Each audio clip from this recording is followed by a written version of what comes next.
News Gang continues. Let me read a quick comment from a viewer here who is telling us, you guys... Just name the viewer. No, I will not name the viewer. He's saying that... He said it in good faith. that you guys should be asking why over 29 billion shillings allocated to the rollout of universal healthcare in other 43 counties outside the 4 pilot ones. How successful has the pilot program been to go to 43 others? Why is it being done by the national government, yet health is a devolved function? That more revenue should be allocated to counties, even as conditional grants, targeted at diseases such as cancer? Or do we just want billions at the center for centralized procurement as a source of more eating? That's something to think about. Indeed. And talking about eating, there's another matter that is eating in Kiambu County, my home county. There was a decision that was made by Magistrate Lawrence Mugambi of the Anti-Corruption Court, stopping Governor Ferdinand Waititu from setting foot in his offices in Kiambu County, and that has triggered quite some reaction. And of course, he based it on a decision that was made by another daughter of Kiambu County, Justice Mombi Ngugi, in a matter that was submitted by... It was an inside job. It's a Kiambu matter. A matter that was presented by Moses and Lenol Kulal, the Samburu governor. I think we have that soundbite. Which will affect we have that soundbite. The Kiambu so governor. Let's look at it. The conditions that the DPP proposed are, 1, that the first accused, who is the governor of Kiambu County, be banned from going back to the office pending the determination of this criminal case. Well, interesting. And Joe, this matter has been the source of a lot of discussion. One, the deputy governor says, I am now in charge.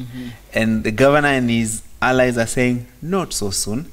In fact, there's an interpretation by a number of lawyers that what he was barred from is the physical offices in Kiambu County and not the office of governor. I mean, I've heard that argument. I'm not a lawyer, but I just think that there is mischief in that kind of interpretation, especially considering that most of that has been coming from people who are either on the governor's legal team or something like that. But I saw in that decision by the court an attempt to play to the spirit of what the Constitution talks about, in this sense that here you are, you're a governor, and corruption, because remember the section 62 that Justice Mombi Ngugi was talking about was with specific regard to the Anti-Corruption and Economic Crimes Act, which means that it relates to cases such as what is being dealt with in Kiambu right now. And so if you have a governor who is the boss at the county, who's been charged with something like that in the courts, chances are that there is a finance guy, there's a tendering guy, there is that sort of thing within the county. So if this guy is still coming to the office, whistling in the corridors and getting into his office, everybody's going to be terrified. So the idea was that, can you so to speak, stop being the governor for a while, even though you've not been removed from office? Because if you say you will not step into your office, then you're saying this guy can still summon people in his house, then that would really beat the purpose of that. I know that there's an interpretation, like you said, by people like Professor Ojienda, Ahmed Nasir, and I think I saw even people like Nelson Harvey, who were part of this legal team, saying, well, you see, this gentleman was only stopped from stepping into his offices, but he was not barred from office. Because remember, the 62 that we were talking about, what it essentially does is that it sought to shield these kinds of people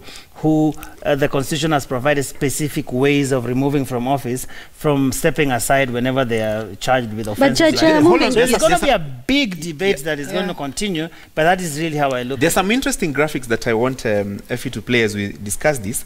I want to refer you to a specific paragraph in Justice Mombi Ngugi's decision.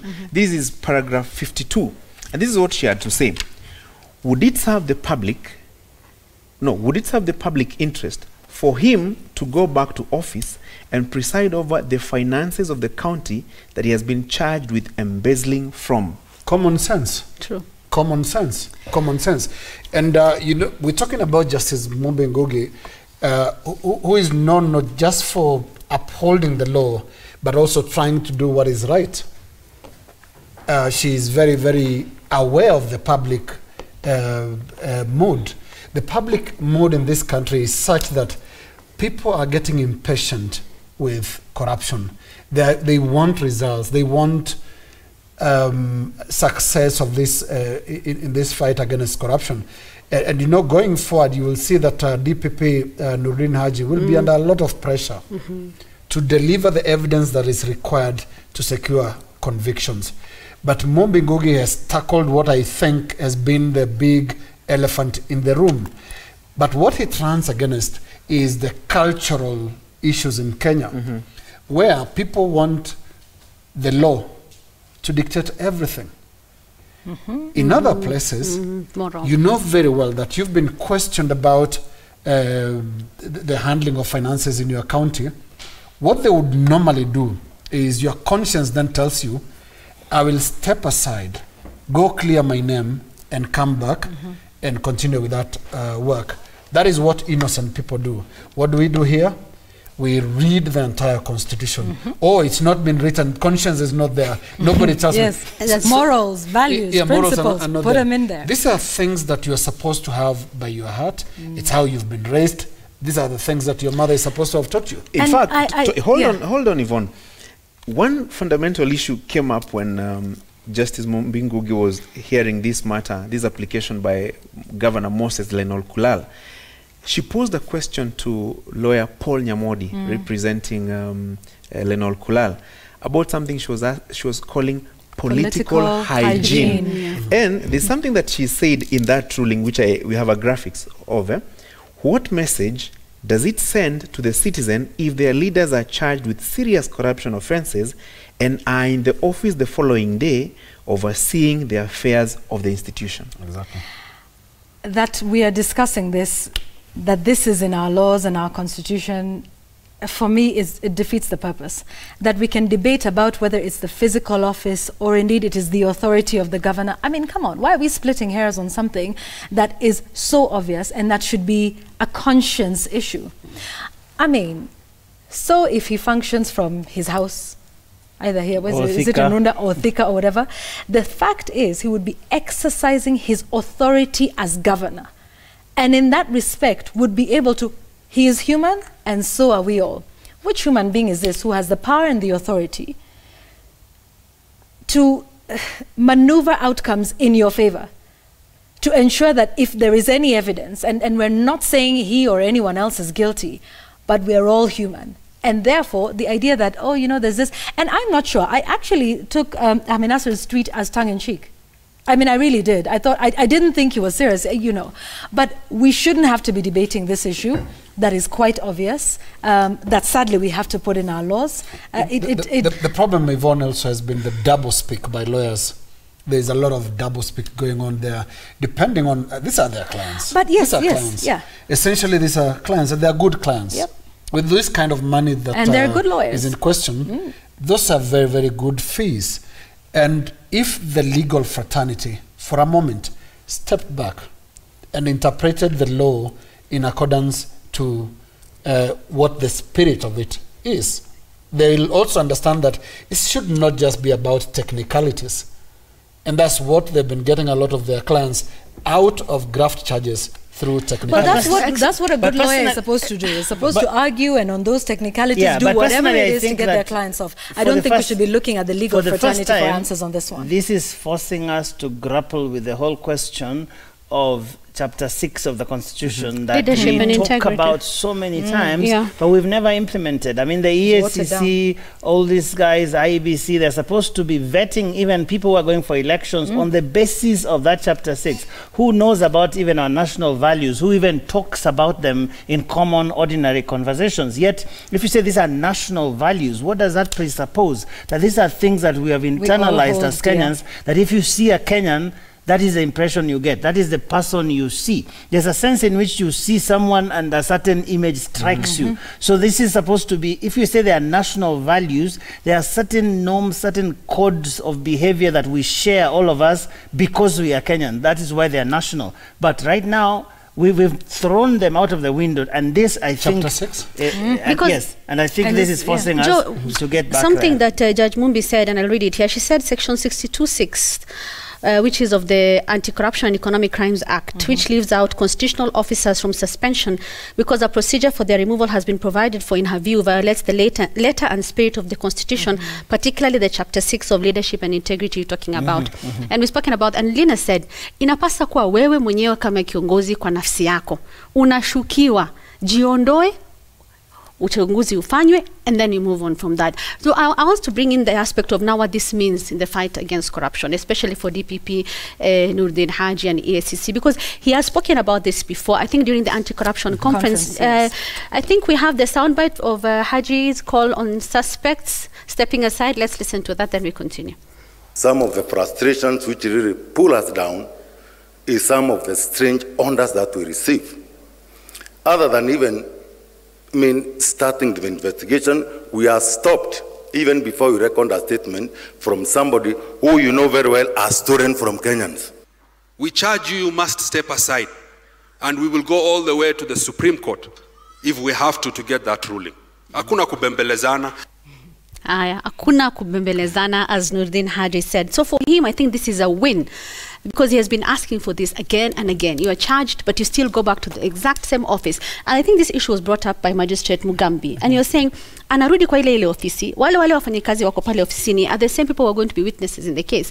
What does that mean? That's one. And two, there have been instances where this letting someone go back to office has caused concerns. We can talk about case in point, the former chairman of the National Land Commission, Mohamed Sazuri, went back to office. Of course, I'm not accusing him of anything, but there was a computer that disappeared soon after. So those are some of the issues that I think for Nurdin Haji were really important. And something else, I must say, what this ruling and the precedent that has been set by Judge Mumbi, it doesn't stop anyone. Someone can go to court now and say another governor who has been accused of something else, for instance, we can give an example of Sospita Ojamong. Someone can go to court and say, hey, this gentleman has a corruption case against him, maybe he should also step aside. And this is where another fundamental issue comes up, that sitting governors are apprehensive. Speaking to quite a number of them, they are saying this now offers the best ammunition to their deputies, if they are not in very good terms, that they can engineer their prosecution so that they can take over in the interim. So, yes. In the interim. Good. So that would be presupposing one thing,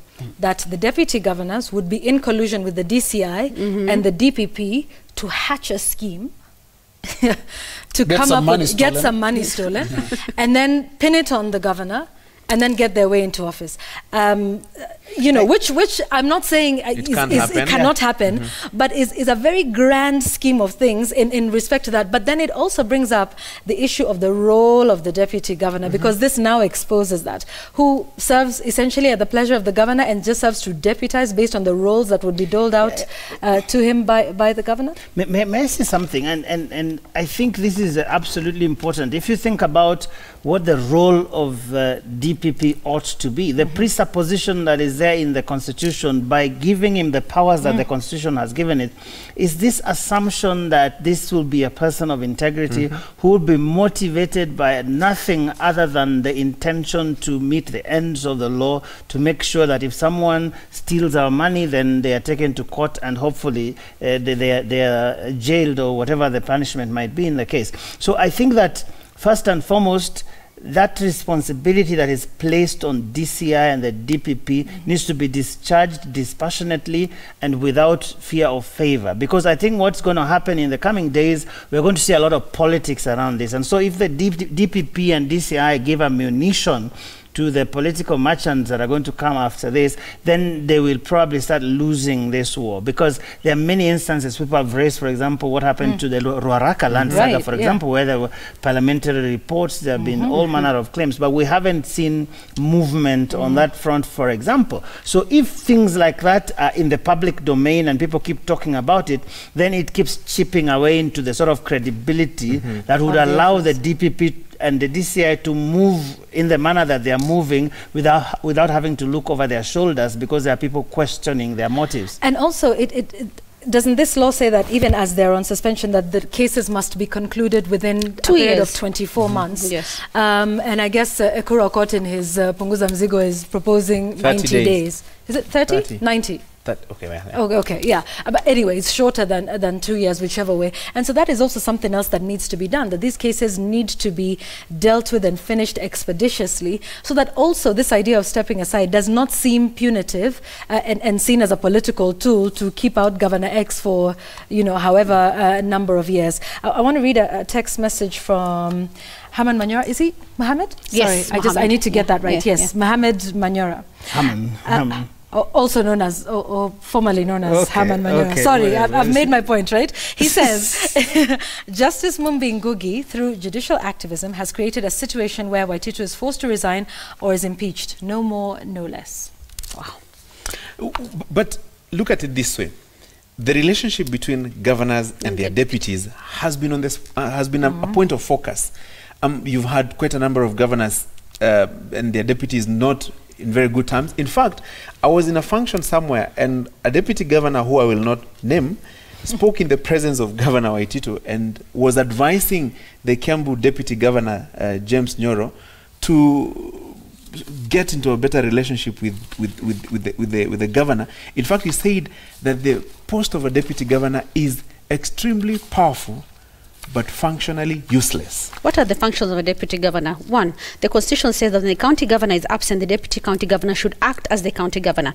While in acting in the office, the deputy governor should not exercise certain powers of the governor, which means he or she cannot nominate, cannot appoint, or dismiss anyone. The governor should also not delegate the deputy governor any of the functions that relate to hiring and firing, that is to nominate, appoint or dismiss. Someone also said jokingly once that deputy governors wanapasa kuwa wakinyenyekea ndo governor muonee huruma mpatie kazi moja hapa fanya hii fanya hii fanya hii. So I don't know what this all means, because you said that for deputy governors wanasherekea saizi they'll have to collude with everybody kutoa governor.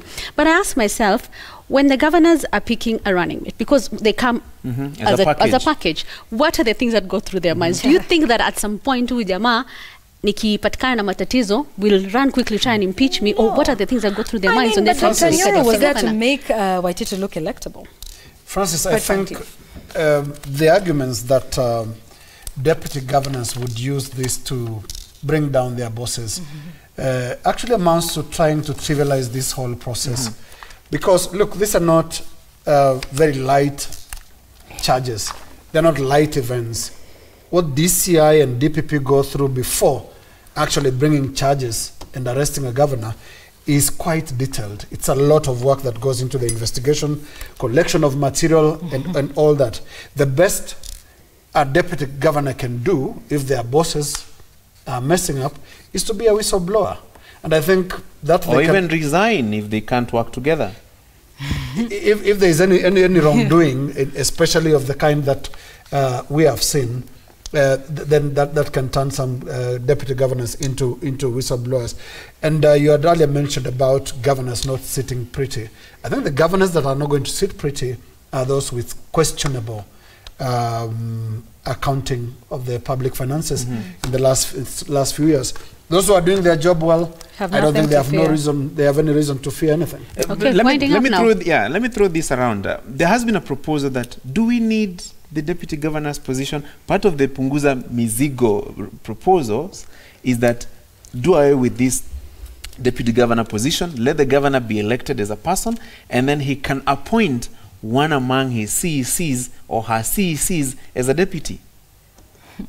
Francis, I know for this building we have a standby generator, just in case power goes off. For me, the quarrel I have, and I know what Kaikai is saying, it is important. The governor's job is very important, and therefore there ought to be a way of dealing with it when the governor is not there for whatever reason. But I think for me, what I find objectionable is this idea that if the governor, for example, dies on day one of taking that oath, the deputy automatically, without any other process, takes over and runs with the whole of the 5 years that are left in that time. I think there's a problem with that. But they have been elected as a pair. Yeah. He's also elected. Hasn't he been elected the same as way well? the deputy president is elected together with the president. Yeah, which is why, in the case of the deputy president, we have to wait for them to do at least half of their term for the deputy president to be able to take over completely. Otherwise, if something happens to the president within the first 2 years, whatever, then there will be a fresh election. That is actually what is fair, because when people go to vote, they know clearly that this is the governor, this is the deputy, and there's a difference. If that ticket were to be reversed, there are certain people who say, "Apana huyo." But this is a situation when you nominate X to be your running mate or to be your deputy governor, it means you have confidence in this person, and the electorate has decided that this pair can take us to the full term. And in the event one of them is unable to, for one reason or the other can continue. I don't the think journey. people even knew that. I think now they are beginning to know. We have a habit in this country of passing things we don't understand until something happens. Then we say, oh, so is that what this meant? I don't think it's supposed to be government. I know. But also, to be fair, that is the process of constitution making. I mean, you know, you put some things in there and you start to test it out. And after a couple of years, in certain circumstances, make you think, okay, well, this doesn't quite work the way we thought it would. Let's and we need to change it. And we always have the opportunity. Okay, we need to wind up now, gentlemen and lady, and it's time for the final word.